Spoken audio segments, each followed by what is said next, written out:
तो गुरुजी ने बोला कि एक काम करो, इनको घर तक मत पहुंचने देना, इन्हें वापस लेके आ जाओ मेरे पास। शिष्य अपनी तरफ से इन्हें वापस लेके जाता है गुरुजी के पास।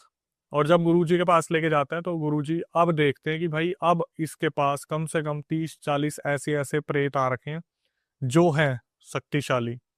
तो गुरुजी सामने सामने बात करना शुरू करते हैं कि तुम क्या चाहते हो। तो वो बताते कि तुमने उन्हें भेज दिया, उन्होंने उठा के हमें भेज दिया।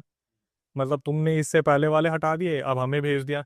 तो गुरुजी ने बोला तुम एक काम करो, तुम मेरे साथ ही रहो ना, मैं तुम्हें भोग दूंगा, तुम्हें खिलाऊंगा पिलाऊंगा, इतने सारे बैठे हुए हैं मेरे साथ, तुम भी हम में शामिल हो जाओ।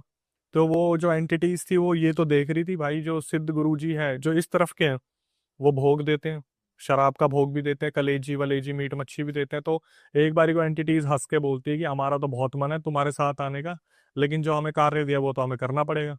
तो गुरुजी इस टाइम पे बहुत ज्यादा गुस्सा हो जाते हैं, और वहाँ महादेव का एक त्रिशूल रखा था, वो त्रिशूल जमीन पे मारते ही वो जो एंटिटीज थी वो बोलना शुरू कर दिए कि हम अपनी मर्जी से नहीं आए, हमें हटा दो, हम चले जाएंगे। गुरुजी ने क्या करा, मारण क्रिया की उस टाइम पर काट करी। उधर 3-4 दिन का हवन चला, वहीं पर पूरा परिवार रहा, और नानी जो थी वो घर पे रही, बाकी सारा वहां से मारण क्रिया पूरी साफ कर दी। लेकिन गुरुजी ने एक बात बोली थी कि एक काम करना, तुम जितनी जल्दी हो सके ना थोड़े दिनों के लिए इन रिश्तेदारों से दूर हो जाओ।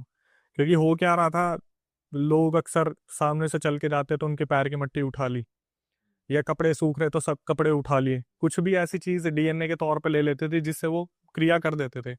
अब सिंपल सी चीज है, बाबा सिद्ध एक और कॉम्पिटिटर में 4-5 बैठे हैं, तो भाई अगर 5 तांत्रिक भी वहां से कोशिश करेंगे तो एक पे तो भारी पड़ेंगे। और ये चीज भी आगे हुई। इन्होंने क्या करा, जो सबसे बड़े वाला बेटा था, विवेक तो तीसरे नंबर पे था, सबसे बड़े वाला जो बेटा था उसका नाम हम प्रदीप रख लेते हैं। तो प्रदीप का रिश्ता देखने लगे कि यार हम एक काम करते हैं, इसकी शादी करवा देते हैं। अब देख रहे हैं यहाँ से सस्पेंस कैसे बदल के आएगा। इन्होंने क्या करा, 3-4 महीने में जितनी जल्दी हो सके प्रदीप के लिए एक लड़की ढूंढनी शुरू करी, और बिहार के एक एरिया में एक लड़की मिल गई। तो इन्होंने कहा हम बिहार जाएंगे और वहीं से अपने बेटे बेटे की शादी वगैरह करवाएंगे, और वहां से अपना रह के कम से कम 3-4 महीने फिर हम पंजाब वापस आएंगे, तब तक सब कुछ शांत हो जाएगा। अब जो पड़ोसी थे उनकी नजर थी कि ये साले अच्छे से रह कैसे रहे हैं, ये अभी तक मरे क्यों नहीं, इनके घर का कभी अभी तक एक भी नहीं मरा हुआ, किसके ये टच में हैं, कैसे ये बच रहे हैं, उस उनके दिमाग में ये सारी चीजें चल रही थी।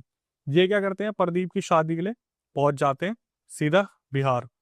और जो सबसे मजे की चीज थी, जो पंजाब में जितने भी रिश्तेदार इनके रह रहे थे ना, उनकी भी बिहार में कहीं ना कहीं जान पहचान थी। तो इन्होंने क्या करा, फोन करके वहां बता दिया कि ये यहाँ से निकल गए, वहां आएंगे, तो अब ये तुम्हारे हाथ में है कि तुम इन्हें कैसे मारोगे।